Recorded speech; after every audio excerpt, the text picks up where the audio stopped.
అందరికీ నమస్కారం. పిరమిడ్ మాస్టర్లందరికీ నమస్కారాలు. ఈరోజు ఈ PSSM అంటే ఏమిటో తెలుసుకుందాం.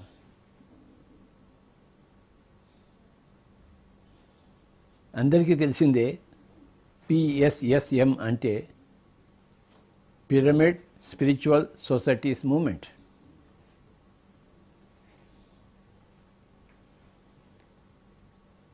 ఈరోజు ఈ PSSMకి ఇంకొక అర్థం తెలుసుకుందాము. Pyramid spiritual science moment.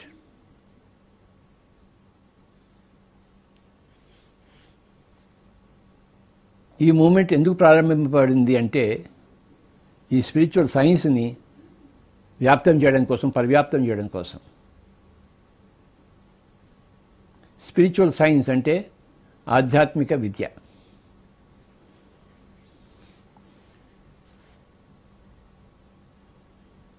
భగవద్గీతలో శ్రీకృష్ణుడు ఏం చెప్పాడంటే అన్ని విద్యలలోకి నేను ఆధ్యాత్మిక విద్యను అని చెప్పాడు. రకరకాల విద్యలు ఉన్నాయి, సైన్సెస్ ఉన్నాయి. Botany, zoology, chemistry, physics, geology, ఇలాగ ఎన్నో ఉన్నాయి సైన్సెస్. కానీ ఈ అన్ని సైన్సెస్లోకి నేను స్పిరిచువల్ సైన్స్ అని చెప్పాడు ఆయన. I am that.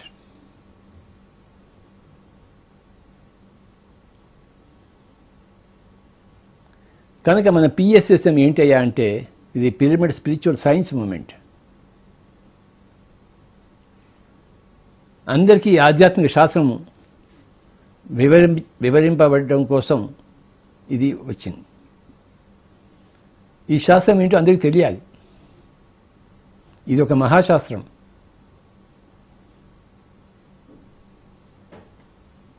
ఈ శాస్త్రంలో లెక్కలేనంత మంది శాస్త్రజ్ఞులు ఉన్నారు. ఈ శాస్త్రంలో లెక్కలేని శాస్త్ర గ్రంథాలు ఉన్నాయి.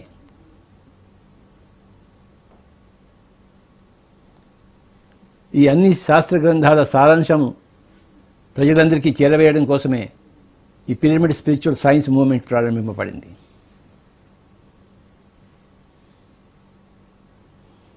ప్రాపంచిక విద్యల కోసం ఎన్నో యూనివర్సిటీస్ ఉన్నాయి ప్రపంచమంతా.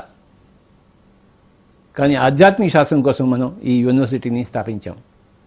ఈ యూనివర్సిటీ పేరే పిరమిడ్ స్పిరిచువల్ సైన్స్ మూమెంట్.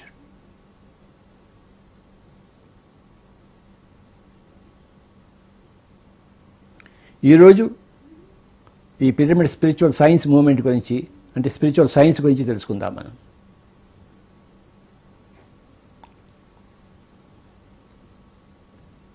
ఈ స్పిరిచువల్ సైన్స్ 6 సిద్ధాంతాన్ని ప్రతిపాదిస్తుంది. ప్రతి ఒక్కరికి క్షుణ్ణంగా తెలుసుకోవాలి ఈ 6 సిద్ధాంతాలను.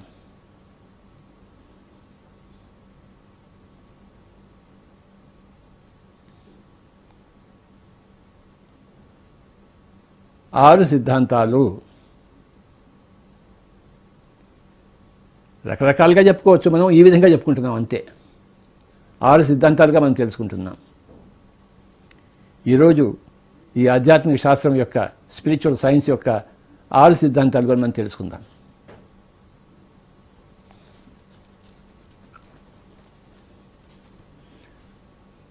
ఈ 6 సిద్ధాంతాలు ఏమిటయ్యా అంటే ఆత్మ సిద్ధాంతము, జన్మ పునర్జన్మ సిద్ధాంతము, కర్మఫల సిద్ధాంతము, పురోగమన సిద్ధాంతము, యోగ సిద్ధాంతము, అనేక సిద్ధాంతం. మొత్తం 6. ఇంకోసారి తెలుసుకుందాము. ఆత్మ సిద్ధాంతం ఫస్ట్. అక్కడి నుంచే ప్రారంభమవుతుంది శాస్త్రం. ఆత్మ సిద్ధాంతం, the principle of consciousness. Principle అంటే సిద్ధాంతము, కాన్షియస్నెస్ అంటే ఆత్మ. ఆత్మ సిద్ధాంతం, ద ప్రిన్సిపల్ ఆఫ్ కాన్షియస్నెస్. రెండోది జన్మ పునర్జన్మ సిద్ధాంతము, బర్త్ అండ్ రీబర్త్.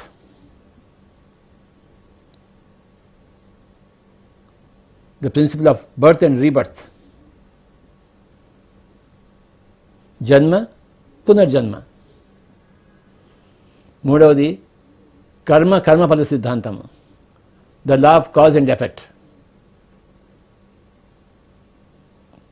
కర్మ అనేది కాజ్, కర్మఫలం అనేది effect. The law of cause and effect, కర్మ, కర్మఫల సిద్ధాంతం. నాలుగవది పురోగమన సిద్ధాంతం, అంటే the law of constant evolution. The law of constant evolution, పురోగమన సిద్ధాంతం. ఐదవది యోగ సిద్ధాంతం.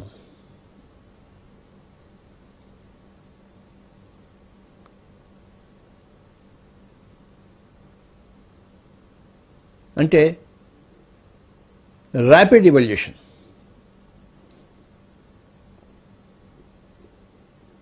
The law of the principle of rapid evolution. నాలుగోదేమో the law of constant evolution. The fifth one is the law of rapid evolution, అంటే యోగ సిద్ధాంతం. ఆరవది అనేకానేక సిద్ధాంతం, అంటే ద లా ఆఫ్ ఇన్ఫినిటీస్.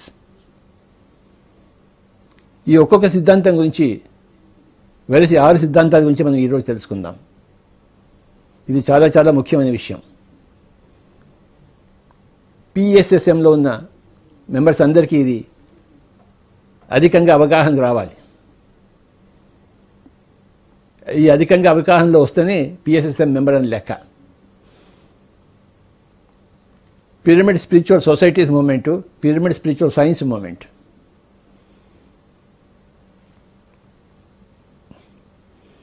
మొట్టమొదటిది ఆత్మ సిద్ధాంతం. మనమందరం ఆత్మ పదార్థం.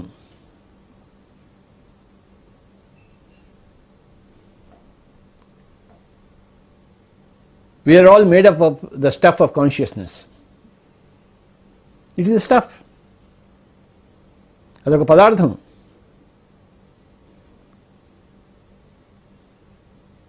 ఈ గాలి అన్ని చోట్ల ఉన్నట్టే, ఈ స్పేస్ అన్ని చోట్ల ఉన్నట్టే, ఈ కాన్షియస్నెస్ అంత దగ్గర ఉంది.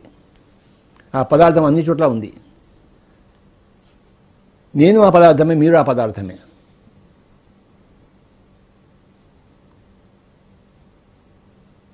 నేనొక ఆత్మను, మీరొక ఆత్మ. నేనొక ఆత్మ పదార్థాన్ని, మీరొక ఆత్మ పదార్థం. ఇప్పుడు మాట్లాడుతున్నది శరీర పదార్థం కాదు, ఆత్మ పదార్థం. అక్కడ వింటున్నది అక్కడ ఉన్న శరీర పదార్థం కాదు, అక్కడ ఉన్న ఆత్మ పదార్థం.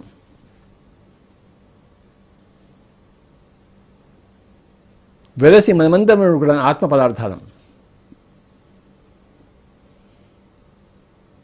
We are all made up of the stuff of consciousness. మనమంతా ఆత్మ పదార్థాలం. ఇది మొట్టమొదటి సూత్రము, ద ఫస్ట్ ప్రిన్సిపల్. అక్కడి నుంచి ప్రారంభమవుతుంది. అ ఆ ఇ ఈ ఉ ఊ ఏ ఏ అని ఎలాగైతే తెలుగు భాష ప్రారంభమవుతుంది, ఆ నుంచి ఆధ్యాత్మిక శాస్త్రం ఈ మొట్టమొదటి సిద్ధాంతం, నువ్వు ఆత్మ. నీకు అర్థమైనా కాకపోయినా నువ్వు ఆత్మవి. నువ్వు తెలిసినా తెలియకపోయినా నువ్వు ఆత్మవి. తెలుసుకుంటే నువ్వు జ్ఞానివి, తెలియకపోతే నువ్వు అజ్ఞానివి. అజ్ఞాని అంటే మూర్ఖని కాదు, జ్ఞానం లేనివాడని అర్థం అంతే. అజ్ఞానం అంటే అదేదో పెద్ద శాపము ఏమీ కాదు. అది నీకు జ్ఞానం లేదు అంతే. జ్ఞానంకి అజ్ఞానం తేడంటి, నువ్వు ఆత్మ పదార్థాన్ని తెలుసుకుంటే నువ్వు జ్ఞానివి. నేను శరీర పదార్థం ఐటమ్స్ అండ్ మాలిక్యూల్స్ అనుకుంటే నువ్వు ఇంకా అజ్ఞానివి. అది అక్కడ లెక్క. అంటే నీకు మొట్టమొదటి ఆత్మ సిద్ధాంతం నీకు తెలియదు అని అర్థం. ప్రపంచంలో 2 రకాల మనుషులు ఉన్నారు. ఆత్మ సిద్ధాంతం తెలిసిన వాళ్ళు, ఆత్మ సిద్ధాంతం తెలియని వాళ్ళు. 2 రకాలు. ఈ తెలియని వాళ్ళని అజ్ఞానులు అన్నాము, తెలిసిన వాళ్ళని జ్ఞానులు అన్నాము, నోయర్స్.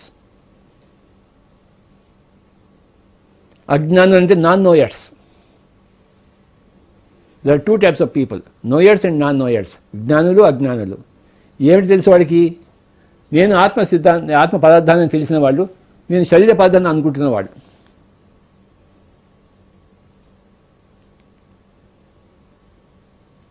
మా అమ్మ చచ్చిపోయింది అంటే మీ అమ్మని నువ్వు శరీర పదార్థానికి చూస్తున్నావు. నువ్వు నా కొడుకు చచ్చిపోయాడు. ఈ చచ్చిపోవడం అనేది శరీర పదార్థానికి ఉంది, కానీ ఆత్మ పదార్థానికి లేదు.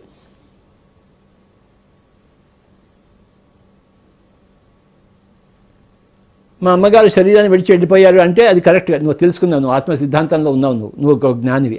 ఆ విధంగా నీ పదజాలం ఉంటే. మా అమ్మ చచ్చిపోయింది అన్నావు అనుకో, నువ్వు ఇంకా అజ్ఞానంలో ఉన్నావు అనమాట. ఎందుకంటే మీ అమ్మని నువ్వు కేవలం ఆటమ్స్ అండ్ మాలిక్యూల్స్ అని చూసావు, నువ్వు అణువులు పరమాణువులు కానీ చూసావు.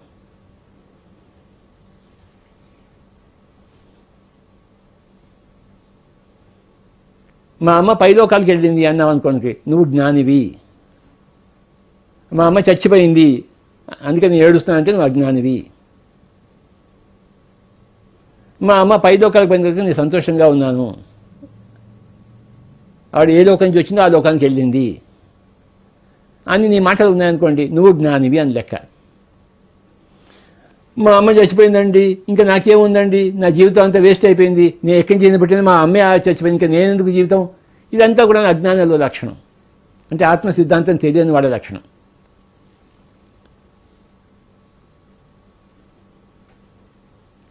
సో ప్రపంచం అంతా కూడాను అజ్ఞానులు జ్ఞానులు, నాన్ నోయర్స్గా రెండు రకాలుగా ఉన్నారు. ఆత్మ సిద్ధాంతం తెలియని వాళ్ళు, ఆత్మ సిద్ధాంతం తెలిసిన వాళ్ళు.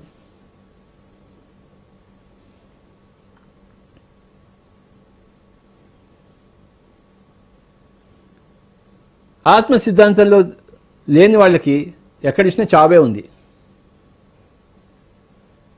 ఆత్మ సిద్ధాంతంలో ఉన్న వాళ్ళకి ఎక్కడా చావు లేదు. ఎవడూ చావడు. మీ అమ్మగారు అసలే చావరు, నువ్వు అసలే చావు.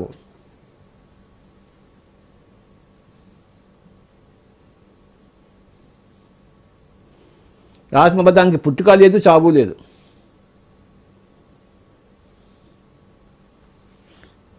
శరీర పదార్థానికి పుట్టుక ఉంది, చావు ఉంది. ఈ శరీర పదార్థం ఉంది ఇక్కడ, ఇది ఒకప్పుడు పుట్టింది, మా అమ్మగారి గర్భంలో పుట్టింది ఈ శరీర పదార్థం. రేపటి ఉంటే చేస్తుంది. కానీ ఈ మాట్లాడేవాడు ఉన్నాడే, వీడు చావాడు. ఈ శరీరం చనిపోయినా ఈ మాట్లాడేవాడు మాట్లాడుతూనే ఉంటాడు, వినేవాళ్ళు వింటూనే ఉంటారు. ఈ మాట్లాడేవాడికి చావు లేదు. ఈ నోరుకి చావు ఉంది, ఈ శరీరానికి చావు ఉంది, కానీ మాట్లాడేవాడికి చావు లేదు. ఇదే ఆత్మ సిద్ధాంతం. ఈ ఆధ్యాత్మిక విద్యా శాస్త్రం ఇదంతా కూడాను ఈ మొట్టమొదటి ప్రిన్సిపల్ నుంచి స్టార్ట్ అవుతుంది. ఆధ్యాత్మిక శాస్త్రం నువ్వు ఆత్మవు,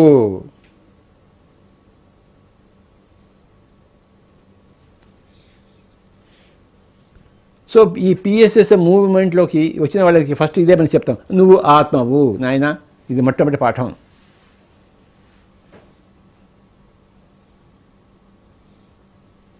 నీకు వెంటనే అర్థం కాదు, క్రమేపీ అర్థమవుతుంది. నువ్వు ధ్యానం చేస్తే అర్థమవుతుంది నీకు, కానీ ఫస్ట్ విను. నీ ధ్యానం అంతా అయిపోయిన తర్వాత నీకేం అర్థమవుతుందో అదే ఇప్పుడు చెప్తున్నాను నేను. నువ్వు ఆత్మవని నువ్వు తెలుసుకుంటావు ధ్యానంలో.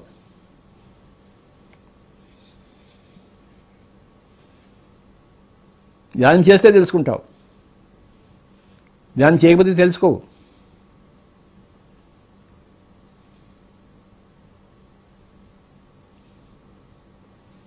నీ గొంతుకులో ఒక ఎస్పి బాలసుబ్రహ్మణ్యమో ఒక లతా మంగేష్కర్ ఉన్నట్టు ఎప్పుడు తెలుసుకుంటావు? నువ్వు సంగీత సాధన చేస్తే.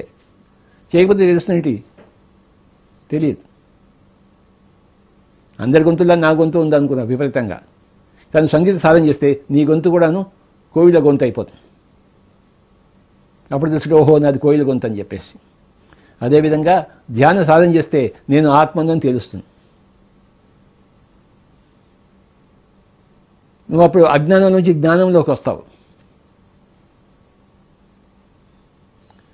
ధ్యానము ద్వారా జ్ఞానము, జ్ఞానం ద్వారా ముక్తి. సాంఖ్య దర్శనంలో ఒక స్టేట్మెంట్ ఉంటుంది, జ్ఞానాన్ ముక్తి అని చెప్పేసి. అంటే జ్ఞానం ద్వారానే ముక్తి వస్తుందని చెప్పేసి. ఏ జ్ఞానం ద్వారా? ఆత్మ సిద్ధాంతం యొక్క జ్ఞానం ద్వారా ముక్తి అంటే విడుదల. దేని నుంచి విడుదల? దుఃఖం నుంచి విడుదల, సఫరింగ్ నుంచి విడుదల. జ్ఞానాన్ ముక్తి, అది స్టేట్మెంట్, అది ప్రవచనము. జ్ఞానాన్ ముక్తి, జ్ఞానం వల్లనే ముక్తి వస్తుంది. నీకు ముక్తి కావాలంటే నీకు జ్ఞానం వచ్చి తీరాలి. జ్ఞానం అంటే దేని యొక్క జ్ఞానము? బాటనీ జ్ఞానమా, జువాలజీ జ్ఞానమా, లెక్కల జ్ఞానమా, హిస్టరీ జ్ఞానమా?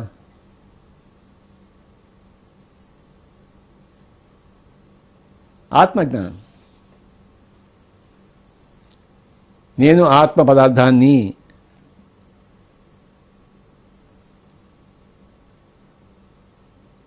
మామూలుగా జనరల్గా నేను ఆత్మ అనుకుంటే ఆత్మ అంటే ఏదో దయ్యం అనుకుంటారు. నేను ఆత్మ పదార్థాన్ని అని తెలుసుకుంటే బాగుంటుంది. అదొక పదార్థం, ఇప్పుడు ఈ శరీరాన్ని ఆవహించి ఉంది.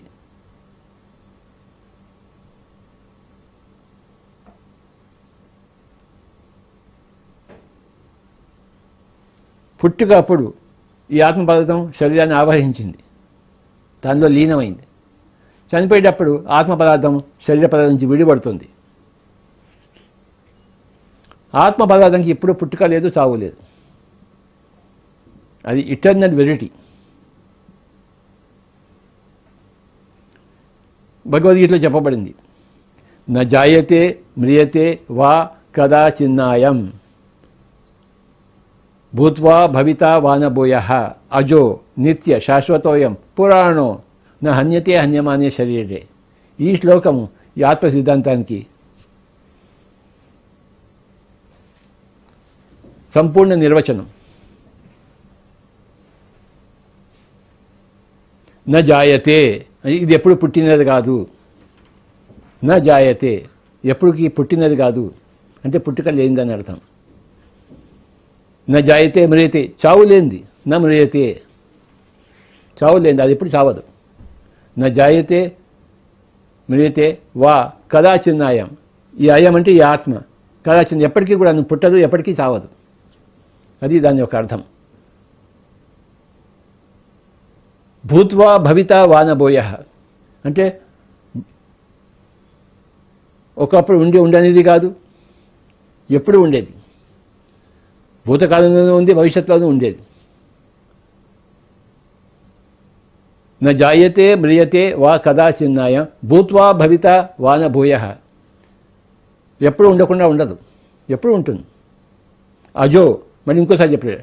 అజో అంటే మళ్ళీ పుట్టంది, మళ్ళీ రిపీట్ చేస్తున్నాడు. అది అజో నిత్య, ఎప్పుడుగా ఉండేది, శాశ్వత అయం. అజో నిత్య శాశ్వతోయం పురాణం, ఓయబ ఎప్పంచో వస్తుంది. నా హన్యతే హన్యమానే శరీరే, ఈ శరీరం చంపబడితే ఆత్మ చంపబడదు.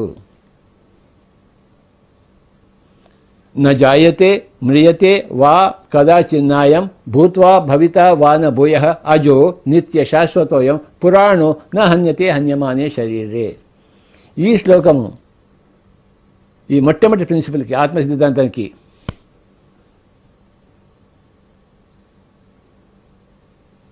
ప్రతీక. ఎంత బాగుందో ఈ శ్లోకం, అద్భుతమైన శ్లోకం. అక్కడి నుంచి మొదలవుతుంది ఆధ్యాత్మిక విద్య యొక్క ప్రవచనం. ఫస్ట్ ప్రిన్సిపల్, నువ్వు అది తత్వమసి, అదేయా నువ్వు ఇది అనుకుంటున్నావేమో శరీరము. నో నో నో, అది నువ్వు. ఏది? ఆత్మ పదార్థము. అది అని ఎవరు చెప్తున్నారు ఇక్కడ? అదే చెప్తోంది.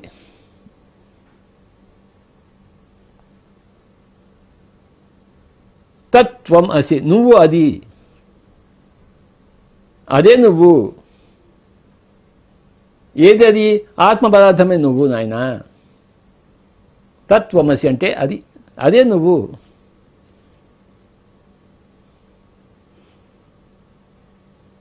ఏమిటా వస్తువు యొక్క లక్షణము? న జాయతే మ్రియతే వా కదాచిన్నాయం భూత్వా భవితా వాన భూయః అజో నిత్య శాశ్వతోయం పురాణో న హన్యతే హన్యమానే శరీరే. ఈ శరీరం చంపబడితే అది చావదు. ఇది తెలుసుకున్నవాడు జ్ఞాని, ఎన్లైటెండ్. ఇది తెలుసుకున్నవాడు యెట్ టు బి ఎన్లైటెండ్, ఇంకా జ్ఞానం సంపాదించుకోలేదు. సంపాదించుకోవచ్చు భవిష్యత్తులో, కానీ ఇప్పుడు మటుకు లేదు వాడికి. వాడి దగ్గర ఇప్పుడు అది లేదు, ఆ జ్ఞానం లేదు. వాడు ఇంకా అజ్ఞానంలో ఉన్నాడు. రేపు రెండో కృషి చేస్తే, ధ్యానం చేస్తే ఆ జ్ఞానవంతుడు డెఫినెట్గా అవుతాడు. ఎవడైనా అవుతాడు. క్రికెట్ నేర్చుకునేవాడు ఎవడైనా క్రికెట్ ప్లేయర్ అవుతాడు.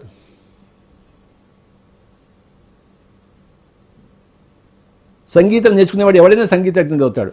ధ్యానం చేసేవాడు ఎవడైనా జ్ఞానం పొందుతాడు.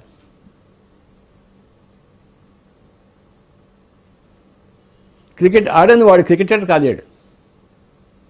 చూడగలడు క్రికెట్ని, కానీ వాడు క్రికెటర్ కాలేడు.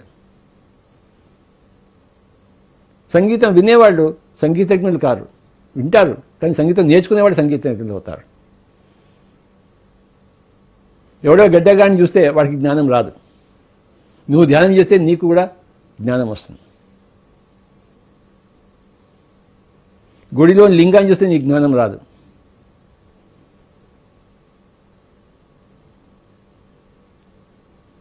ఆడిటోరియం దగ్గర స్వామి చిన్మయానంద వింటే నీకు జ్ఞానం రాదు. వింటావు అంతే. నీకు జ్ఞానం రావంటే నువ్వు ధ్యానం చేయాలి.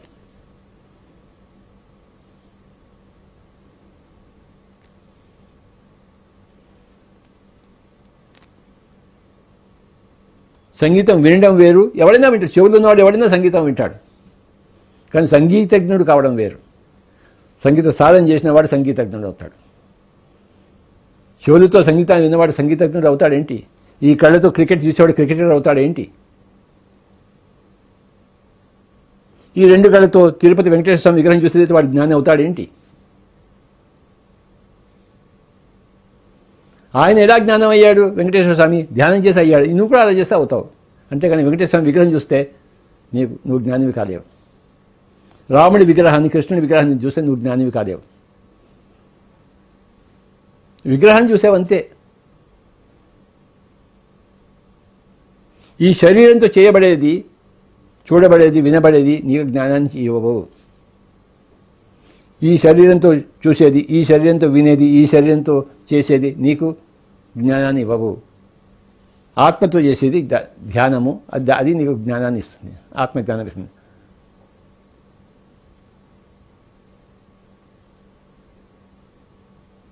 ఈ శరీరానికి ఆత్మకు అనుసంధానం ఏంటి అంటే శ్వాస. ఆ శ్వాస మీద ధ్యాస పెట్టి నీకు ధ్యానం వస్తుంది, ధ్యానం నుంచి జ్ఞానం వస్తుంది, జ్ఞానం నుంచి ముక్తి వస్తుంది. ఇది మొట్టమొదటి సిద్ధాంతము. న జాయతే మ్రియతే వా కదాచిన్నాయం భూత్వా భవితా వా న భూయః అజో నిత్య శాశ్వతోయం పురాణో న హన్యతే హన్యమానే శరీరే. ఆ ఆత్మ పదార్థాన్ని శస్త్రాలు ఛేదించలేవు, అగ్ని దహింపలేదు, నీరు తడపలేదు, వాయువు ఎండిపలేదు. నైనం చిందంతి శస్త్రాన్ని నైనం దహతి పావకః న చైనం క్లేదయంతి ఆపో న శోషయతి మారుతః. ఆ ఆత్మ పదార్థాన్ని శస్త్రాలు ఛేదించలేవు, శరీరాన్ని శస్త్రాలు ఛేదిస్తాయి. నైనం చిందంతి శస్త్రాన్ని నైనం దహతి పావకః. అగ్ని ఆ ఆత్మ పదార్థాన్ని దహించలేదు, ఈ శరీరాన్ని దహిస్తుంది అగ్ని. న చైనం క్లేదయంతి ఆపో. ఈ శరీరాన్ని నీరు తడుపుతుంది, కానీ ఆత్మని నీరు తడపలేదు, తడపజాలదు. ఈ శరీరాన్ని గాలి ఎండిస్తుంది, కానీ ఆత్మని ఎండింపజాలదు. నైనం చిందంతి శస్త్రాన్ని నైనం దహతి పావకః న చైనం క్లేదయంతి ఆపో న శోషయతి మారుతః. ఈ శ్లోకాలన్నీ కూడాను మొట్టమొదటి సిద్ధాంతం నువ్వు ఆత్మ పదార్థానివి అని బల్లగొద్ది చెప్తుంది. ఎవడు చెప్తాడు? తెలిసిన వాడు చెప్తాడు. ఎవడు పాడతాడు? ఎస్పి బాలసుబ్రహ్మణ్యం పాడతాడు, ఎందుకంటే ఆయన పాడటం వచ్చు ఆయనక. అంతేగాని నరేంద్ర మోడీ పాడతాడేంటి? ప్రధానమంత్రి ఆయన పాడటం, ఎందుకంటే ఆయన తెలియదు, సంగీతం తెలియదు ఆయనకి, ఆయన నేర్చుకోలేదు. కనుక ఆత్మ సిద్ధాంతం గురించి ఎవడు చెప్తాడు? తెలుసుకున్నవాడు చెప్తాడు. తెలుసుకున్నవాడు ఎలా చెప్తాడు? కృష్ణుడు చెప్తాడు. నజాయతే మ్రియతే వా కదాచిన్నాయం. ఎవరికి చెప్తున్నాడు? తెలియని వాడికి చెప్తున్నాడు, అర్జునుడికి. అర్జునుడు అజ్ఞానికి సూచిక, కృష్ణుడు జ్ఞానికి సూచిక. ఒకానొక అజ్ఞానికి మధ్య ఒకానొక జ్ఞానికి మధ్య జరిగే సంభాషణే భగవద్గీత. ఏ కాలంలో అయినా, ఏ లోకంలో అయినా, ఏ అజ్ఞానికైనా, ఏ జ్ఞానికైనా సంభాషణ అంటూ ఉందంటే దాని పేరు ఒక భగవద్గీత.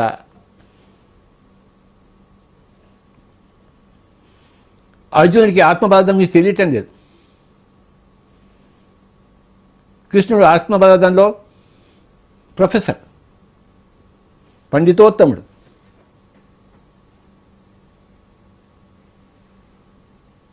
ఏం చెప్తున్నాడు ఆయన? నైనం చిందంతి శస్త్రాన్ని, నైనం దహతి పావక, నైనం క్లేదయింత్యాదు, నశోషయతి మార్త. నాయన ఆ పదార్థాన్ని ఏమీ చేయలేదు, అది ఎప్పటికీ ఉంటుంది. అది నువ్వు అదే.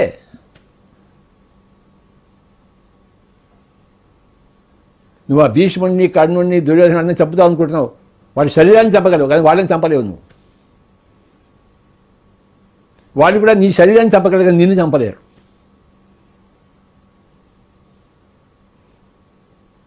ఏది చంపబడుతుందంటే శరీరం చంపబడుతుంది కానీ ఆత్మ చంపబడదు.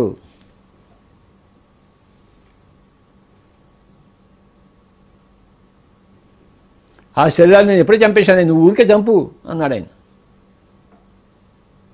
వాడి శరీరంలో ఉండడానికి వీళ్ళని చెప్పి నేను ఆల్రెడీ డిసైడ్ చేశాను, నువ్వు ఊరికే బాణాలు వేయ అన్నాడు. అంతే, నిమిత్త మాత్రం భవార్జున.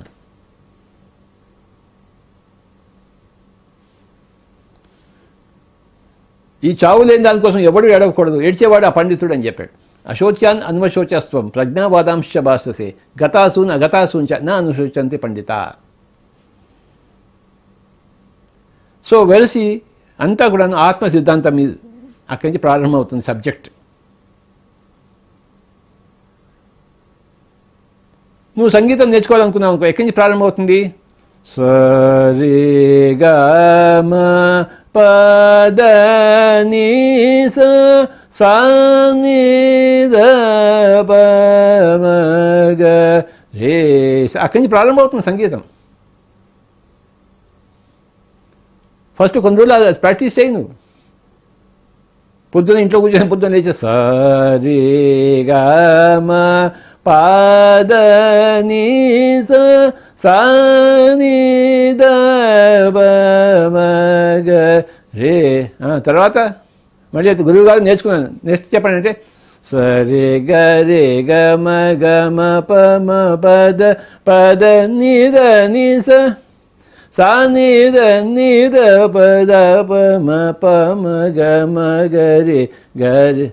ఇంకా స్వామీజీ తర్వాత చెప్పండి. వరవీణ మృదుపాణి వనరుహలోచనురాణి. పాడు నాయన, నేర్చుకో నాయన.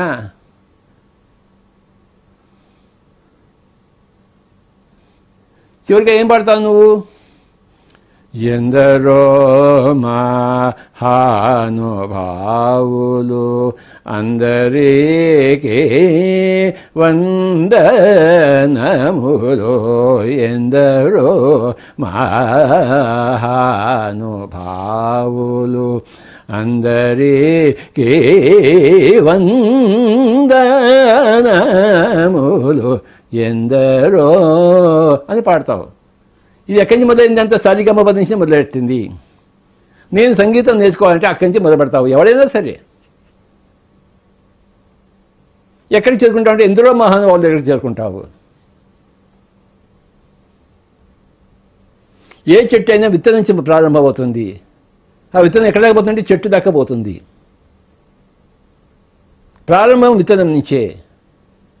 అలాగే ఆధ్యాత్మిక శాస్త్రం ఎక్కడి నుంచి స్టార్ట్ అవుతుందంటే ఫస్ట్ సిద్ధాంతము ఆత్మ సిద్ధాంతం. నువ్వు ఆత్మవు. నేను సంగీతం నేర్చుకున్నప్పుడు శృతి లేదు అనేవాడు మా గురువు గారు. నాకు అర్థం కాలేదు కదా, శృతి అంటే ఏంటో తెలియదు. లయ లేదు అనేవాడు, అర్థం కాలేదు నాకు. ఆ శృతి లయ అంటే ఏంటో తెలుసుకుని 10 సంవత్సరాలు పట్టింది సంగీతం నేర్చుకోవడానికి. అప్పుడు ఓహో ఇదా శృతి ఇదా లయ. ముందే ఎలా అర్థమవుతుంది? ఎవరికి అర్థం కాదు. అలాగే ఆధ్యాత్మిక విద్య మొదలుపెట్టంగానే నువ్వు ఆత్మ అనగానే నేను ఆత్మ నీకు ఎలా తెలుస్తుంది? నేను తెలియదు. నీకు క్రమేపీ తెలుస్తుందాయా?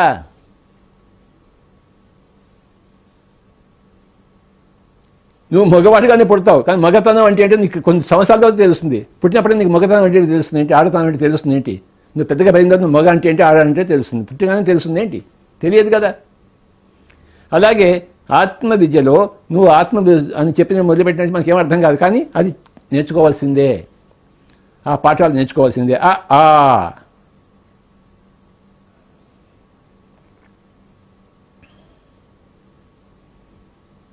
దిద్దాల్సిందే, దిద్దాల్సిందే. పరంపరగా నువ్వు కాళిదాసు షేక్స్పియర్ అవుతావు, కానీ ఇప్పుడు దిద్దాల్సిందే. మొట్టమొదటి సిద్ధాంతం ఆత్మ సిద్ధాంతము. ఇకపోతే రెండవ సిద్ధాంతం జన్మ పునర్జన్మ సిద్ధాంతము. ఇప్పుడు నేను అంబర్పేటలో ఇంట్లో బయలుదేరాను, ఇక్కడ స్టూడియోకి వచ్చాను. ఈ స్టూడియోకి రావడం అంటే ఏంటంటే నీ ఈ స్టూడియోలో ఇప్పుడు జన్మ తీసుకున్నాను. ఇప్పుడు నేను ఎక్కడున్నాను? ఈ స్టూడియోలో ఉన్నాను. ఇంతకుముందే మా ఇంట్లో ఉన్నాను అంబర్పేటలో. ఇప్పుడు ఇక్కడ ఉన్నాను అంటే అక్కడి నుంచి ఇక్కడికి వచ్చి ఇక్కడ జన్మ తీసుకున్నాను అని అర్థం. ఇక్కడ కనబడుతున్నాను, ఇక్కడ వ్యక్తం అవుతున్నాను. ఇప్పుడు అక్కడ లేని ఇక్కడ ఉన్నాను, ఇక్కడ జన్మ తీసుకున్నాను నేను. ఇంకో గంటన్నర తర్వాత రికార్డింగ్ అయిన తర్వాత మళ్ళీ వెళ్ళిపోతాను ఇక్కడి నుంచి. ఇక్కడి నుంచి వెళ్ళిపోతాను, మళ్ళీ ఇంటికి వెళ్తాను, అక్కడ మళ్ళీ ఉంటాను. అక్కడి నుంచి ఇక్కడికి వచ్చాను, ఇక్కడి నుంచి అక్కడికి వెళ్తున్నాను. ఎల్లుండి మళ్ళీ వస్తాను ఇక్కడికి నేను. ప్రతిసారి ఈ రూమ్లోకి రావడం, ఈ రూమ్లో జన్మ తీసుకోవడం నేను. ఇప్పుడు ఈ కుర్చీలో కూర్చున్నాను, ఆత్మ ఏం చేస్తుంది? ఈ శరీరం వచ్చి కూర్చుంటుంది, అది జన్మ. బయటికి వెళ్ళిపోతే చచ్చిపోయాడు, మళ్ళీ వస్తుంది. ఈ జన్మ పునర్జన్మ రావడము, మళ్ళీ వస్తూనే ఉండడము, దాని పేరు జన్మ పునర్జన్మ సిద్ధాంతం. Birth and rebirth principle. ఎప్పుడు ఉంటుంది రీబర్త్?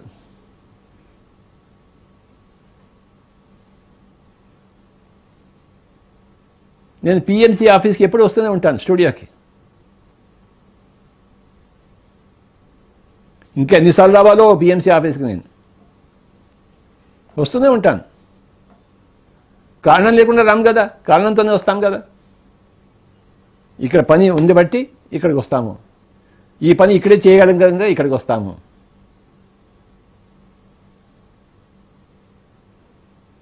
ఇక్కడ రావడం పేరు బర్త్, మళ్ళీ మళ్ళీ రావడం పేరు రీబర్త్, జన్మ పునర్జన్మ.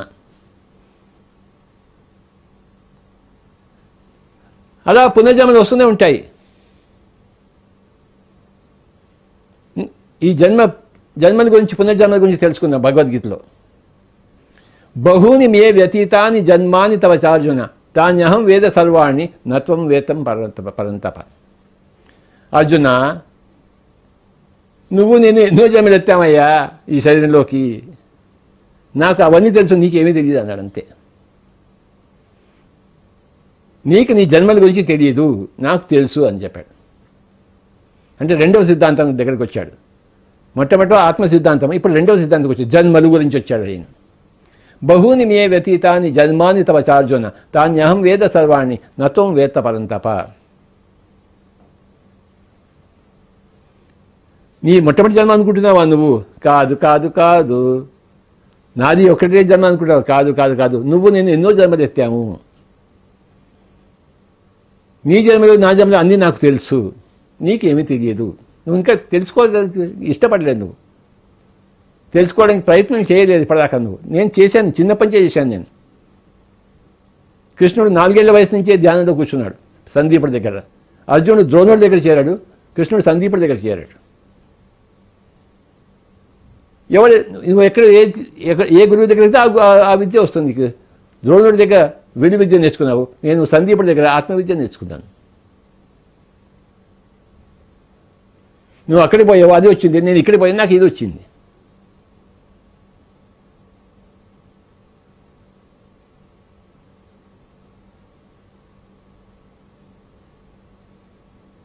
నువ్వు స్కూల్ ఆఫ్ ఎకనామిక్స్కి వెళ్తే ఎకనామిక్స్ నేర్చుకుంటావు, స్కూల్ ఆఫ్ స్పిరిచువాలిటీ వెళ్తే స్పిరిచువాలిటీ నేర్చుకుంటావు, స్కూల్ ఆఫ్ వార్ఫేర్ తీసుకుంటే యుద్ధం చేయడం నేర్చుకుంటావు, స్కూల్ ఆఫ్ మ్యూజిక్ వెళ్తే సంగీతం నేర్చుకుంటావు. అది నీ ఇష్టం. బహూని మే వ్యతీతాని జన్మాని తవ చార్జున తాన్యహం వేద సర్వాణి నతం వేత పరంతప. నువ్వు నేను ఎన్నో జన్మలు తీసుకున్నాను ఆయన, లెక్కలేదు జన్మలకి. ఎన్నిసార్లు వచ్చాను నేను పిఎంసి ఆఫీస్కి? ఎన్నోసార్లు వచ్చాను, ఇంకెన్నిసార్లు వస్తాను? ఎన్నోసార్లు వస్తాను.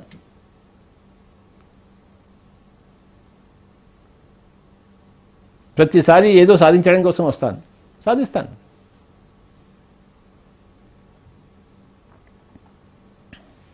ఈ రెండవ సిద్ధాంతం పేరే జన్మ పునర్జన్మ సిద్ధాంతము. అది తెలుసుకోవాలి. ఓహో, నేను ఎన్నోసార్లు వచ్చానా భూలోకానికి, నేను ఎన్నోసార్లు తల్లిదండ్రులు ఎంచుకున్నానా, ఎన్నోసార్లు మాతృగర్భంలో ప్రవేశించానా, ఓహో అదా సంగతి, ఇది మొట్టమొదటిసారి కాదా నా భూలోక ప్రయాణము, ఎన్నోసార్లు వచ్చాను. Right, you have come. బహూనాం జన్మనాం అంతే జ్ఞానవాన్ మాం ప్రపద్యతే. ఇంకో చోట చెప్తాడు బహూనాం జన్మనాం అంతే, ఎన్నో జన్మల తర్వాత జ్ఞానవాన్, ఒకనొక మనిషి జ్ఞానవంతుడు అవుతాడు. వెంటనే జ్ఞాని కాడు, మొట్టమొదటి రాగానే జన్మలోని కాడు, ఒక 400 జన్మలు అయిపోవాలి. బహూనాం జన్మనాం అంతే జ్ఞానవాన్ మాం ప్రపద్యతే. ఆ చివరి జన్మలో వాడు జ్ఞాని అవుతాడు, మొట్టమొదటి రాగానే జ్ఞాని కాడు. వాడు శరీర జ్ఞానంలోనే ఉండిపోతాడు, కానీ ఆత్మజ్ఞానంలో రాడు వాడు. కానీ ఎన్నో జన్మల తర్వాత క్రమేపీ ఆత్మజ్ఞానంలోకి వస్తాడు. బహునాం జన్మనాం అంతే జ్ఞానవాన్ మాం ప్రపంచతే. తనని తాను తెలుసుకుంటాడు. మాం అంటే ఇన్వర్టెడ్ కామర్స్లో కృష్ణుడు అని కాదు. ఎన్నో జన్మల తర్వాత ఒకనొక అజ్ఞాని ఒక జ్ఞాని తనని తాను తెలుసుకుంటాడు అని అర్థం అక్కడ. ఎన్నో జన్మల తర్వాత ఒకనొక ఆత్మ తన అజ్ఞానం నుంచి బయటపడి ఒకనొక జ్ఞానంలోకి ప్రవేశిస్తాడు అన్నది ఆ శ్లోకం అర్థం. తనని తాను తెలుసుకుంటాడని చెప్పేసి. బహునాం జన్మనామంతే జ్ఞానవాన్ మాం ప్రపద్యతే. మాం ఇన్ ఇన్వర్టెడ్ కామర్స్, అది భగవద్గీత యొక్క అర్థం. మాం అంటే అక్కడ కృష్ణుడు అని కాదు.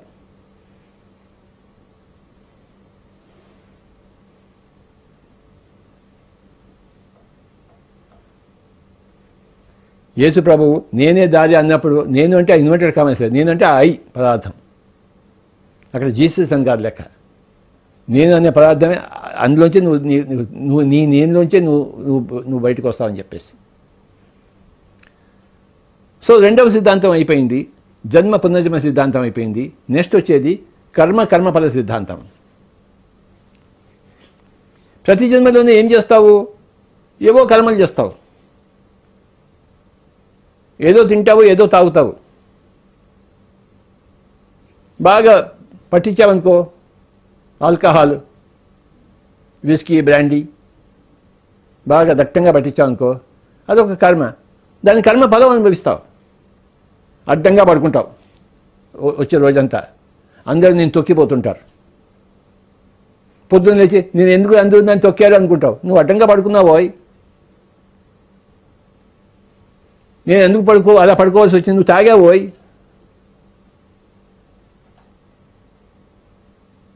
తాగినవాడు అడ్డంగా పడుకోలేదు, తాగినవాడు అడ్డంగా పడుకున్నాడు. పడుకున్నవాడిని అందరూ తొక్కిపోయారు. పడని వాడిని ఏం తొక్కుతారు? నువ్వు ఆ కర్మ చేసావో, కర్మఫలం అనుభవించావు. ప్రతి జన్మలోనే ఎన్నో కర్మలు ఉంటాయి, చేస్తాం. ఎన్నో కర్మలు చేయం.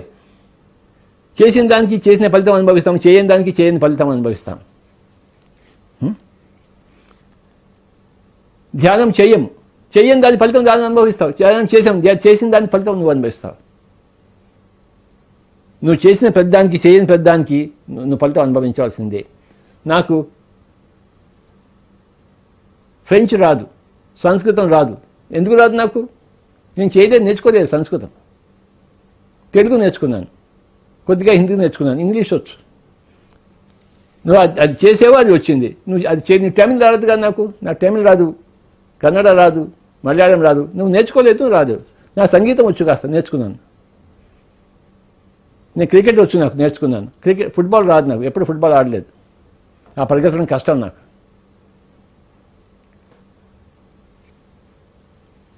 నువ్వు ఏ కర్మలు చేస్తావో వాటి ఫలాన్ని అనుభవిస్తున్నావు. ఏ కర్మలు చేయడం లేదో దాని ఫలాన్ని అనుభవిస్తున్నావు.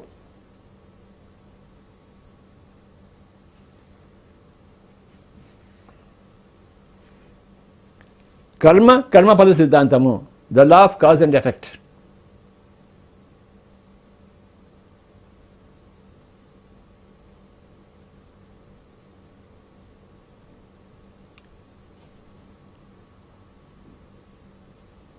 నీ కర్మలు నువ్వు అనుభవించాల్సిందే. నువ్వు ఒకరిని చంపావు, పోలీసులు వచ్చి పట్టుకుంటారు కదా, ఎందుకు పట్టుకోరు? వాళ్ళు ఎందుకు పట్టుకున్నారు? నిన్ను పట్టుకోవాల్సిన అవసరం వాళ్ళకి ఎందుకు వచ్చింది? నువ్వు చంపావు, ఎవరినో మర్డర్ చేశావు, నీ మొగుడిని నీ పెళ్ళాన్ని మర్డర్ చేశావు. ఎక్కడ తప్పించుకుంటావు? పట్టుకుంటారు, జైల్లో పడేస్తారు. నువ్వు ఆ జైల్లో మంచిగా ఉన్నావు అనుకో, మళ్ళీ జైలు నుంచి తొందరగానే విడుదల చేస్తావు. అది కూడా కర్మఫలమే. 20 ఏళ్ళు జైల్లో ఉండవలసింది, నువ్వు 10 ఏళ్ళకే బయటకు వస్తావు. ఎందుకంటే అక్కడ అంతే మంచి పని చేశావు నువ్వు, మరి దాని ఫలితం నువ్వు అనుభవిస్తావు. నువ్వు చేసే చెడు నువ్వు అనుభవించవలసిందే, నువ్వు చేసే మంచి నువ్వు అనుభవించవలసిందే.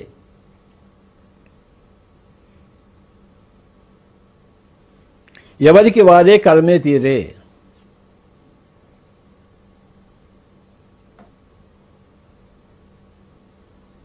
నీ కర్మలకు నువ్వు బాధ్యుడివి, నా కర్మలకు నేను బాధ్యుడిని. నువ్వు చేసే కర్మలకు నేను బాధ్యుడిని కాదు, నేను చేసే కర్మలకు నువ్వు బాధ్యుడివి కావు. నువ్వు ఏం చేస్తావో చేయి నాయన అన్నాడు కృష్ణుడు అర్జునుడితో. నువ్వు బాణం తీసి మళ్ళీ యుద్ధం చేస్తావా లేదా ఇంటికి వెళ్తావా నీ ఇష్టం. నువ్వు యుద్ధం చేస్తే ఒక విధమైన ఫలితం కర్మఫలం పొందుతావు, యుద్ధం వదిలిపెట్టేసి ఇంటికి పోతే ఇంకో విధమైన కర్మఫలం పొందుతావు నువ్వు గ్యారంటీగా.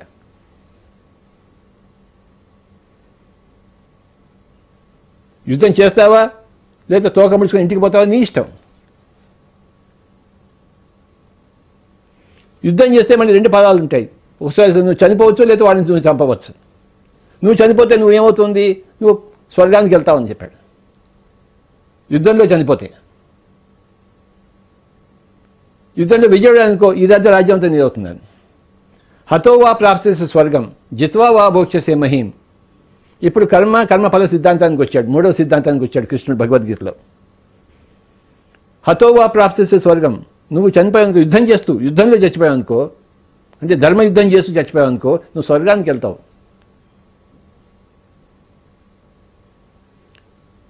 ధర్మయుద్ధం చేయకుండా ఇంటికి పోయి తోక ముడుచుకుని పోయి ఎక్కడో ఇంట్లో నువ్వు మీ వరండాలో మీ పాత ఇంట్లో నువ్వు చచ్చావనుకో, నువ్వు పితృలోకానికి వెళ్తావు కానీ స్వర్గలోకానికి వెళ్ళావు.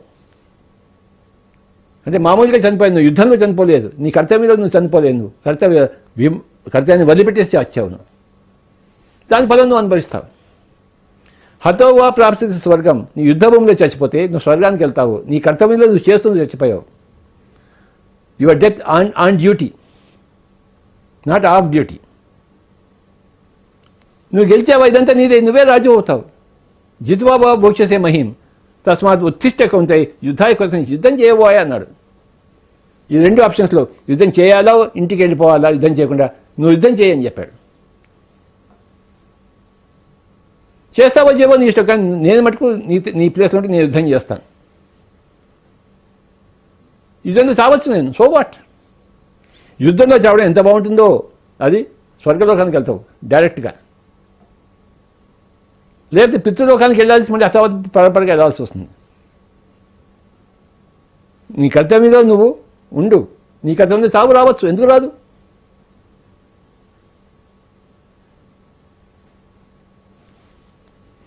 కనుక హతో వా ప్రాప్స్యసి స్వర్గం జిత్వా వా భోక్ష్యసే మహీం తస్మాత్ ఉత్తిష్ట కౌంతేయ యుద్ధాయ కృత నిశ్చయ అన్నప్పుడు కర్మ సిద్ధాంతం, కర్మఫల సిద్ధాంతం వివరిస్తున్నాడు శ్రీకృష్ణుడు.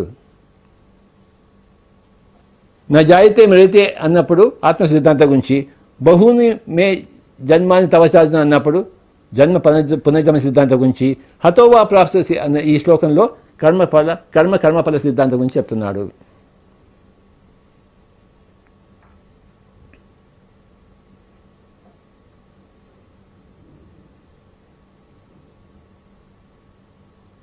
ఆరు సిద్ధాంతాలు ఉన్నాయి my dear friends. Pyramid spiritual science movement ఇది.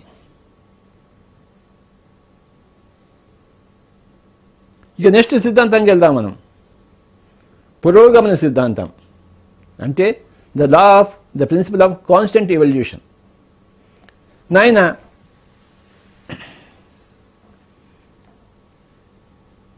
ఈ ఆత్మ పదార్థం ఎలాంటిదంటే, ఈ భూలోక యాత్ర ఎలాంటిదంటే, భూలోక యాత్ర లేనప్పుడు కూడా ఆత్మలోకాల్లో ఉన్నప్పుడు కూడాను ఎలాంటిదంటే ఎప్పుడు పురోగమనంలోనే ఉంటుంది. ఆత్మకు ఎప్పుడు తిరోగమనం లేదు. ప్రతి అనుభవము నువ్వు భూలోకాలకు వచ్చినా లేకపోయినా, ఇక్కడ జన్మ ఎత్తినా ఎత్తకపోయినా, నువ్వు ఏ లోకంలో ఉన్నా, నువ్వు ఏ కర్మ చేసినా నువ్వు ఎప్పుడు పురోగమనంలోనే ఉంటావు. ఆత్మ పదార్థానికి తిరోగమనం ఎక్కడా లేదు. ఎప్పుడు ఏ నుంచి బీకి, బి నుంచి సికి, సి నుంచి డీకి వెళ్తూనే ఉంటుంది, ప్రయాణం చేస్తూనే ఉంటుంది.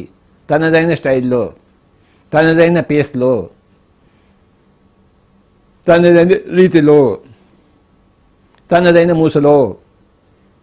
ఏం చేసినా ఏం చేయకపోయినా, చేసేయడం ఒక అనుభవం, చేయకపోవడం ఒక అనుభవం, ఈ రెండు అనుభవాల్లోనూ అది ముందుకే ప్రయాణిస్తూ ఉంటుంది. The law of constant progression. కనుక దేనికి ఏడుస్తున్నావా నువ్వు? నువ్వు ధ్యానం చేసినా చేయకపోయినా నువ్వు పురోగమనంలో ఉంటావు. నువ్వు తాగినా తాగకపోయినా పురోగమనంలో ఉంటావు. నువ్వు ఏది చేసినా దాని ఫలం అనుభవిస్తుంటావు, దాని ఫలం వల్ల పురోగమనంలో ఉంటావు. ఎందుకంటే ఈ కర్మ చేస్తే ఈ కర్మ ఫలం అనుభవిస్తావని నీకు తెలుస్తుంది. కనుక అది ఆ తెలియడంలోనే నువ్వు పురోగమనం ఉంది. కర్మ ఫల సిద్ధాంతం ద్వారా నువ్వు పురోగమన సిద్ధాంతంలో ఉందని నువ్వు తెలుసుకుంటావు. నువ్వు failure is the stepping stone for success అని తెలుసుకుంటావు. There is no failure. When if the failure is the stepping stone for success, where is the failure? There is no failure.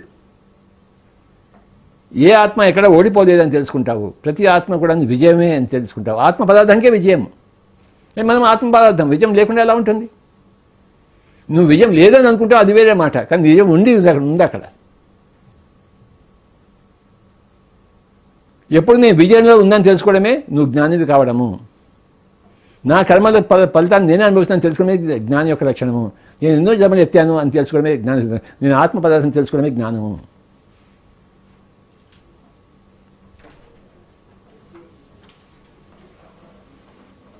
కనుక ప్రతి ఒక్కళ్ళు, ప్రతి ఆత్మ కూడా పురోగమనం ఉంది. కనుక ఎక్కడ చింత అనేది లేదు. పక్క వాడి గురించి చింత లేదు, నీ గురించి నీకు చింత లేదు. వాడు ముందుకెళ్తున్నాడు, నువ్వు ముందుకెళ్తున్నావు. వాడు నీ శత్రువైనా వాడు నీకు ముందుకెళ్తున్నాడు. నీ మిత్రుడు నీ ముందుకెళ్తున్నాడు, నీ శత్రువు కూడా ముందుకెళ్తున్నాడు. అందరూ ముందుకెళ్తున్నారు. ఎవరు ముందుకెళ్తున్నారు?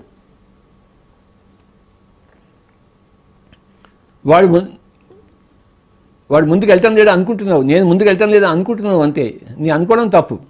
వాస్తవం కదా, అది నిజం కాదు. అది పురోగమన సిద్ధాంతం, లా ఆఫ్ కాన్స్టెంట్ ఎవల్యూషన్. నువ్వు ఏది చేసినా ఏది చేయకపోయినా నాకు సమ్మతమే అని చెప్పాడు. నీ ఇష్టం వచ్చినా నువ్వు చేయన్నాడు. యథా ఇచ్చేస్తే తథా కురు. నీకేదైనా అనిపిస్తే నువ్వు అదే చెయ్యి. నీకు ఏది అనిపించినా, నువ్వు ఏది చేసినా నువ్వు పురోగమనంలోనే ఉన్నావు. ఒకనొక అనుభవంలో నువ్వు ఉన్నావు. ఆ అనుభవాన్ని సిద్ధింపజేసుకుంటున్నావు. ఆ అనుభవం నీకు జ్ఞానాన్ని నీకు నేర్పిస్తోంది, ఒక చిన్న జ్ఞానాన్ని. ఒక స్టెప్ పైకి వెళ్తున్నావు ప్రతి అనుభవం ద్వారా. ప్రతి కర్మ ఫలితం రెండు కలిపి ఒక అనుభవం. ఒక కర్మ ఫలితం రెండు కలిపి ఒక అనుభవం. ఆ అనుభవం నుంచి నువ్వు జ్ఞానం సంపాదించుకుంటున్నావు. అనుభవమే జ్ఞానం అని చెప్పాం కదా మనం. కనుక ఏదైనా అనుభవించు, ఏదైనా చెయ్యి. నువ్వు ముందుకు వెళ్తున్నావు. నీకు ఏది అనిపిస్తే అది చెయ్యి. నువ్వు నిద్రపోవాలనుకున్నావు, నిద్రపో కుంభకర్ణుడిలాగా. నీకు ఒక అనుభవం వస్తుంది. ఏదో రావణాసుడిలా తపస్సు చేస్తావో నీ ఇష్టం, అదొక అనుభవం వస్తుంది. రావణాసుడిలా కంటకుడిలా ఉంటావో అదో నీకు అనుభవం ఇస్తుంది. లేదు రాముడిలాగా నువ్వు లోక సంరక్షణ చేస్తావు, అదొక నీకు అనుభవం. నీ ఇష్టం, ఏదైనా చేయి. నువ్వు నీకు ఒక అనుభవం వస్తుంది. దాన్ని ఆ చేయడం వల్ల ఆ అనుభవం నేను ముందుకు తీసుకెళ్తుంది. The law of constant progression. ఇంకా తర్వాత ఏం చెప్పాడు? 5వ సిద్ధాంతానికి వచ్చాడు. 5వ సిద్ధాంతం ఏంటి? యోగ సిద్ధాంతము. The law of the principle of rapid evolution. ఓహో, నువ్వు తొందరగా పైకి వెళ్ళాలనుకున్నావా? అది కూడా నీకు సిద్ధాంతం ఉంది. నువ్వు యోగివికా అన్నాడు. యోగ సిద్ధాంతం గురించి చెప్పాడు. తపస్విభ్యోధికో యోగి, జ్ఞానిభ్యోపి మతోధిక, కర్మేభ్యచ్చాధికో యోగి, తస్మాత్ యోగి భవ అర్జున. అర్జున, ఒకనొక తాపసి కన్నా యోగి ఎక్కువ, ఒకనొక పండితుడి కన్నా యోగి ఎక్కువ, ఒకనొక కర్మిష్టి కన్నా యోగి ఎక్కువ. నువ్వు యోగివి కన్నా ఆయన అన్నాడు. యోగ సిద్ధాంతం చెప్పాడు. మెడిటేషన్ చేయమని చెప్పాడు. తస్మాత్ యోగి భవ అర్జున. నువ్వు యోగివి కానీ ఆయన, అప్పుడు 5వ సిద్ధాంతం ఉంటావు. నీ ర్యాపిడ్ ఎవల్యూషన్ వస్తుంది. ఇంకా స్పీడ్గా పరిగెత్తుతున్నావు, పీటీ ఉషా అవుతావు నువ్వు. అందరూ పరిగెత్తుతున్నావు కానీ నువ్వు పీటీ ఉషా అవుతావు నువ్వు. Rapid evolution. బుద్ధుడు 5,500 సంవత్సరాలు ధ్యానం చేసి ఆయన బుద్ధుడు అయ్యాడు, ర్యాపిడ్గా చేశాడు. తన జర్నీని ర్యాపిడైజ్ చేసుకున్నాడు ఆయన బుద్ధుడు. నువ్వు కూడా చెయ్యి.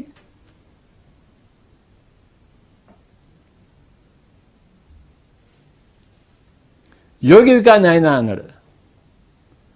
ఆ యోగం అంటే ఏంటో పతంజలి చెప్పాడు. నువ్వు కూడా యోగివికా. యోగి అయినవాడు యోగం గురించి చెప్తాడు. పతంజలి యోగం గురించి చెప్పాడు. నువ్వు కూడా యోగివికా. నువ్వు కూడా పతంజలి అవుతావు. నువ్వు కూడా అడ్వాన్స్ అవుతావు, ర్యాపిడైజ్ చేసుకుంటావు. నువ్వు కూడా పీటీ ఉషా అవుతావు. పరిగెత్తడంలో పీటీ ఉషా. బాగా ధ్యానం చేయబోయ్ అన్నాడు కృష్ణుడు అర్జునుడితో. ఇప్పుడు ఏం చెప్పాడు? 5వ సిద్ధాంతంలోకి వచ్చాడు, యోగ సిద్ధాంతం. నువ్వు యోగివికా అని ఎవడు చెప్పాడు? యోగీశ్వరుడు చెప్పాడు.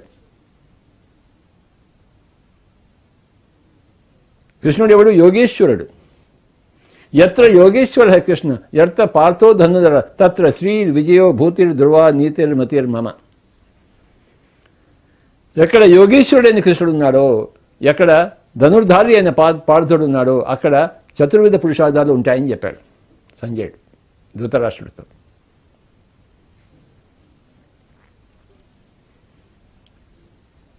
కృష్ణుడు ఎవడు? యోగేశ్వరుడు. 5వ సిద్ధాంతం ఏంటి? యోగ సిద్ధాంతం.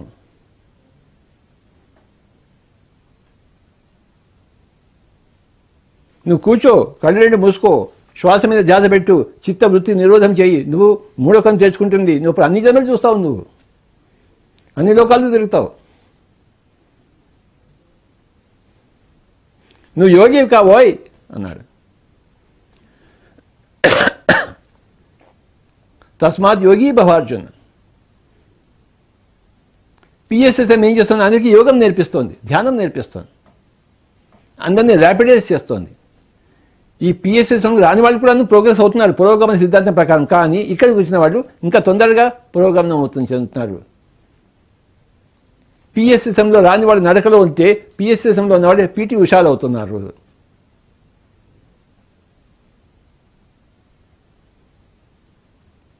కనుకనే పిఎస్ఎస్ఎంలో చేరండి అని చెప్తున్నాం.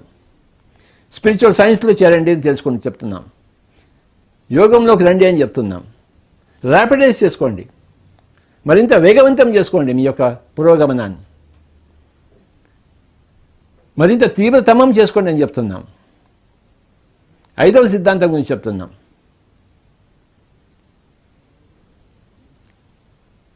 యోగ సిద్ధాంతాలు ఎన్ని ఉన్నాయి? స్వాధ్యాయ యోగం ఉంది, పుస్తకాలు చదవో అని చెప్తున్నాం. నువ్వు ఒక్కొక్క పుస్తకం చదువుతున్న కొద్దీ నీ యొక్క ప్రయాణం వేగవంతం అవుతుంటుంది. నేను 1,00,000 పుస్తకాలు చదివినప్పుడు నా ప్రయాణం ఎంత వేగవంతమై ఉండాలి చెప్పండి?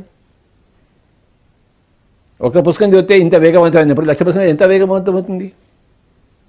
స్వాధ్యాయ యోగం, ధ్యాన యోగం, సజ్జన సాంగత్య యోగం. నువ్వు అందరి అనుభవాలు విను,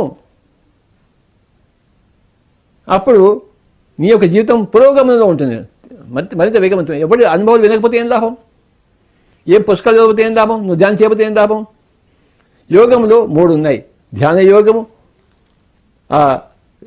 జ్ఞాన యోగము,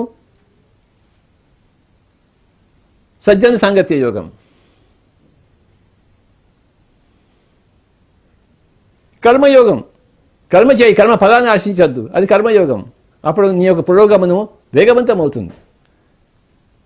ఫలం కోసం నేను ఫలానా కర్మ చేస్తున్నా అంటే నీ పురోగమనం ఉంటుంది, కానీ అంత వేగవంతంగా ఉండదు. ఫలం ఆశించకుండా కర్మ చేయబోయి. కర్మణ్యేవాధికారస్తే మా ఫలేషు కదాచన మా కర్మపద హేతుర్భూర్మాతే సంగో స్వకర్మణి. కర్మణి ఏవాధికారస్తే, నువ్వు కర్మ చేయడానికి అధికారం ఉంది, కర్మ ఫలం ఆశించవద్దు, కర్మ ఫలం కోసం కర్మ చేయవద్దు. ఇది కర్మ ఫల సన్యాస యోగం. యోగం నీ యొక్క ప్రయాణం తీవ్రతరం అవుతుంది కర్మయోగం ద్వారా, ధ్యాన యోగం ద్వారా, జ్ఞాన యోగం ద్వారా. జ్ఞానయోగం అంటే ఏంటి? సజ్జన సంగతి. అందరినీ అడుగు, నీ అనుభవం ఏంటో అడుగు, ఆ జ్ఞానం సంపాదించుకో.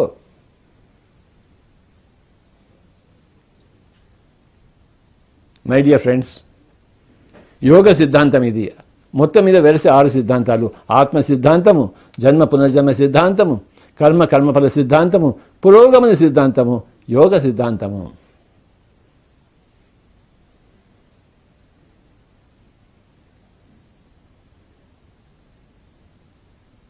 ఇకపోతే చివరి సిద్ధాంతం అనేక సిద్ధాంతం. నువ్వు యోగి అయ్యావు అనుకో, నీకేం తెలుస్తుంది? ఓ అబ్బాయి ఎన్ని లోకాలు తిరుగుతావో లెక్కే లేదు, ఎన్ని పాల పుంటలు తొక్కుతావో నీకు లెక్కే లేదు. నీకు నువ్వు ఎన్ని జన్మలు చూసుకుంటావో నీకు లెక్కే లేదు.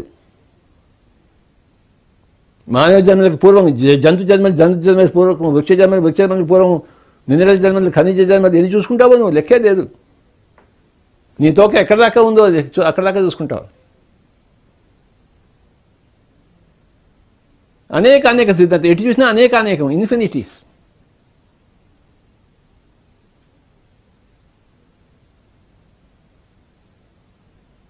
ఎటువైపు చూసినా ఎన్ని లోకాలు ఉంటాయో అన్ని లోకాలను దర్శిస్తావు. అనేక సిద్ధాంతంలోకి వస్తావు నువ్వు. The law of infinities. అర్జునుడు కృష్ణుని అడుగుతాడు, నాయన స్వామీజీ, వీడంతా కళ్ళు మూసుకుని కూర్చున్నా వీళ్ళు ఏం చేస్తుంటారని అడిగాడు. కళ్ళు మూసుకుని కూర్చుంటే వీడికి ఏం వస్తుంది? అప్పుడు కృష్ణుడు చెప్తాడు అర్జునుడితో, ఆశ్చర్యవాన్ పశ్యతి. వాడు కళ్ళు మూసుకుని, ఈ 2 కళ్ళు మూసుకుని ఈ కంటితో ఆశ్చర్యంగా చూస్తుంటాడు. ఏం చూస్తున్నాడు? ఇన్ఫినిటీస్, ఎన్నో లోకాలు పరంపరగా చూస్తుంటాడు. ఎంతోమంది వ్యక్తులను చూస్తూ ఉంటాడు ఆశ్చర్యంగా. ఓహో, నాకు అది కనబడుతుంది, ఇది కనబడుతుంది అని చెప్పేసి. ఆశ్చర్యవత్ పశ్యతి, ఆశ్చర్యవత్ వదతి. వాడు బయటకు వచ్చిన మధ్యాహ్నం బయటకు వచ్చిన తర్వాత నేను ఇన్ని చూశాను నాయనా అని చెప్తుంటాడు. వినేవాడు అన్ని చూసావా అని వింటుంటాడు.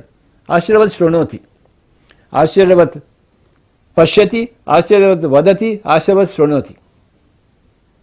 ఆశ్చర్యవత్, అన్ని లోకాలు ఉన్నప్పుడు ఇంకా ఆశ్చర్యం కాబట్టి ఇంకేమిటి?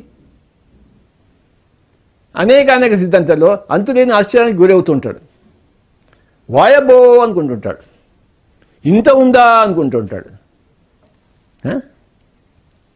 ఆ ఆశ్చర్యాల్లో మునిగి తేలుతూ ఉంటాడు ఎప్పటికీ, సదా. ఆశ్చర్యవత్ పశ్యతి, ఆశ్చర్యవత్ వదతి, ఆశ్చర్యవత్ శృణోతి. అనేక సిద్ధాంతం ఇది.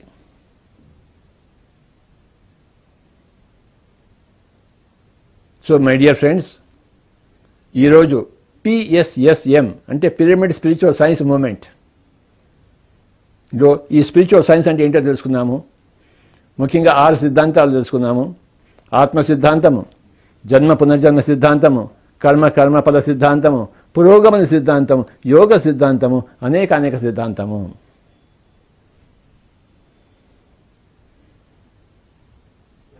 కాసేపు ధ్యానం చేద్దాం అందరం. చేతులు పెట్టుకుందాం, వేళ్ళలో వేళ్ళు పెట్టుకుందాం, శ్వాస మీద ధ్యాస ఉంచుదాం, యోగి అవుదాం. తస్మాత్ యోగి భవార్జున. అర్జున యోగివిక. భగవద్గీతలోంచి ఈరోజు ఈ 6 సిద్ధాంతాల నుంచి విశేషంగా తెలుసుకుందాం. భగవద్గీత ఎంత ఉత్కృష్టమైన గ్రంథమో తెలుసుకుందాం. ఉచ్ఛ్వాస నిశ్వాసాలతో కూడుకుని ఉందాం మై డియర్ ఫ్రెండ్స్. శ్వాస మీద ధ్యాస, ఎవరు ఒకళ్ళ తర్వాత.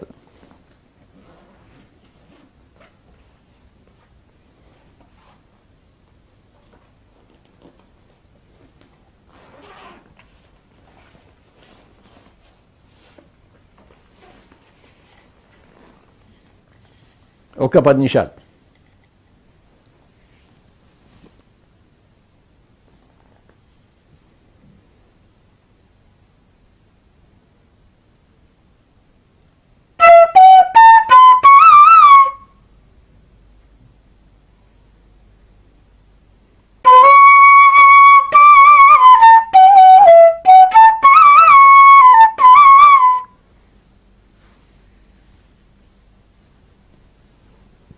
తస్మాత్ యోగి భవార్జున.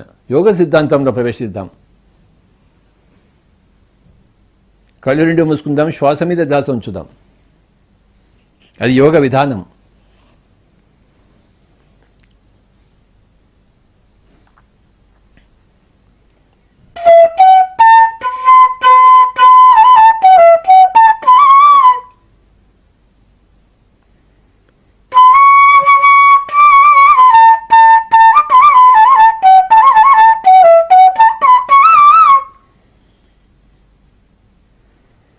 తపస్విభ్యోధికో యోగి జ్ఞానిభ్యోపి మతోధికః కర్మేభ్యశాధికో యోగి తస్మాత్ యోగి భవార్జున.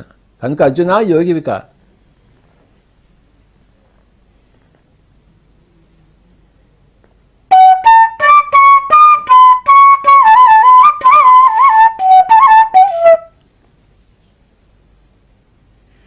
బి ఎ యోగి.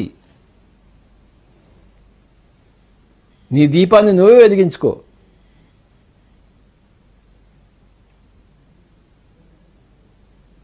నీ దీపాన్ని అఖండంగా వెలిగించుకోవడమే నీ యొక్క యోగ సిద్ధాంతం. ఎవరో వచ్చి వెలిగించరు, ఎవరో వచ్చి నిన్ను యోగిని చెయ్యరు. నిన్ను నువ్వే యోగిని చేసుకోవాలి, నిన్ను నువ్వే ఉద్ధరించుకోవాలి. ఉద్ధరేద్ ఆత్మనాత్మానం ఆత్మానం అవసాదయేత్ ఆత్మవిహాత్మనో బంధువు ఆత్మైవ విపరాత్మనః. నిన్ను నువ్వే ఉద్ధరించుకోవాలి మిత్రమా. నిన్ను నువ్వే యోగిగా మలుచుకోవాలి మిత్రమా. ఎవరో నిన్ను యోగిని చేయరు మిత్రమా. నీ యొక్క అకుంఠిత దీక్షతో కాంక్షతో నువ్వు యోగి కావాలి, సాధనతో యోగివి కావాలి. యోగికి అయితే వచ్చే లాభం నీకే, కాకుండా పోతే ఉండే నష్టం నీదే.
ఆత్మ సిద్ధాంతము, జన్మ పునర్జన్మ సిద్ధాంతము, కర్మఫల సిద్ధాంతము, పురోగమన సిద్ధాంతం, యోగ సిద్ధాంతం, అనేక సిద్ధాంతం మై డియర్ ఫ్రెండ్స్.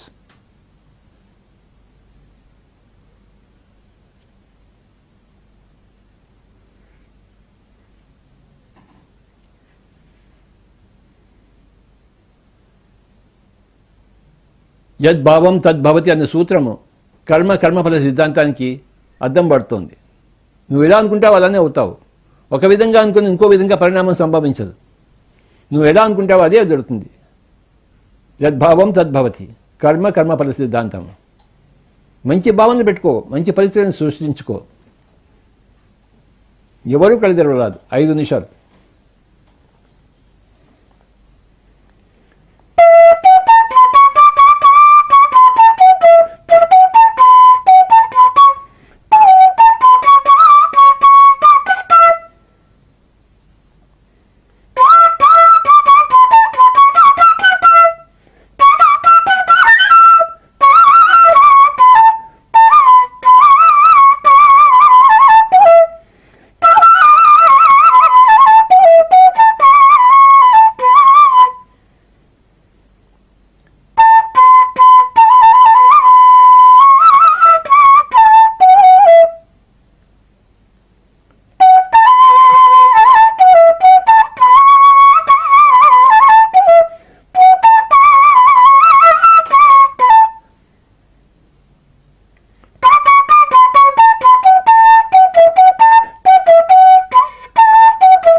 ఆఖరి 1 నిమిషం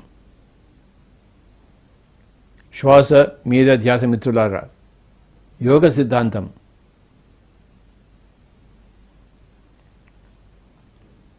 భగవద్గీత సందేశం. అర్జున యోగి వికానాయన అని. ఆఖరి 1 నిమిషం.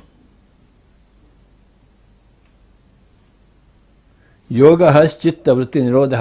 చిత్తవృత్తులను నిరోధించుకోవడమే, శూన్యం చేయడమే, మనసును శూన్యం చేయడమే యోగం, ధ్యాన యోగం.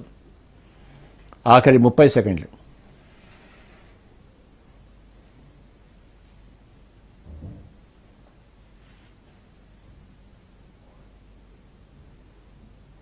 ఇరవై సెకండ్లు.